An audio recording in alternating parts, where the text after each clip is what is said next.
فكرة ان انت تروح تدفع فلوس علشان خاطر تاخد كورس تنمية بشرية، انا الفكرة دي مش قادر افهمها بصراحة. ان انا اطلع فلوس من جيبي عشان اروح لواحد لابس اوت فيت 10/10 الاجة ولا مفيش منه اتنين، مفاتيح العربية، البرفيوم الجامد، الساعة الشياكة، عشان يقول لي انت مش شجرة، انت تقدر تسافر. حضرتك انا عارف ان انا اقدر اسافر، انا لو في جيبي حق السفر هسافر حضرتك، والله ما عنديش مشاكل. اما بقى فكرة الشخص نفسه اللي دفع الفلوس عشان يروح ياخد كورس تنمية بشرية، احب ابشرك ان انت مش محتاج كورس تنمية بشرية، انت محتاج اعادة تأهيل نفسي. انك تطلع فلوس من جيبك عشان تروح واحد يقولك انت المفروض تعمل ايه في حياتك، فبسم الله ما شاء الله عليك، انت فعلا لقطة، انت جميل. بيفكرني بزمان كان في شركات زي كيو نت، ومش فاكر كان في حاجات زيها كده تاني، مش عارف اذا كانت لسه موجودة ولا لا. كان ينزل يقول لك اول حاجة يسألك دايما يخطفك، انت نفسك في ايه؟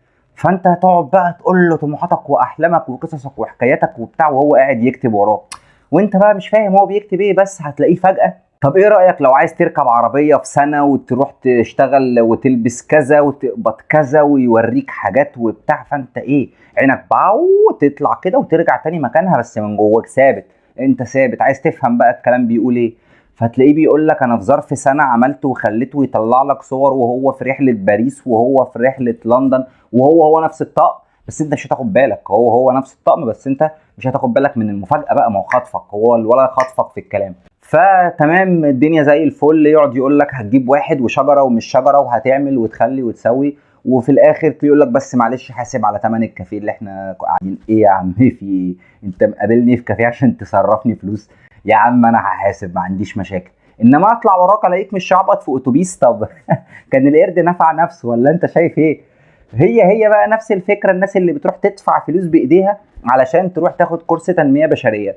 يا باشا انت لو نزلت اتمشيت لحد وسط البلد، قعدت على قهوه بلدي، هتقعد تسمع للناس الكبيره احلى كلام اقسم بالله تاخده في حياتك.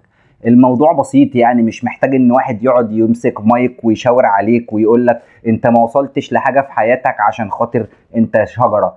شجره ايه يا عم انت؟ هو ايه اللي انا شجره؟ يا عم لا انا مش شجره والله، بس الظروف هي اللي جابتني هنا، انا قلت اسمع يعني انتوا بتقولوا ايه. فنصيحة لكل الناس، وفر فلوسك، عايز كورس تنمية بشرية، باشا الحياة ما بتعلم، انت مش محتاج تاخد كورس تنمية بشرية، انزل اقعد على القهوة، انزل اركب مشروع، اقعد جنب السواق رايح جاي على الخط، اقسم بالله هتنزل كاره نفسك ومش عايز تتعامل مع بني ادمين تاني. فما تحاولش ان انت تاخد كورس تنمية بشرية. شكرا.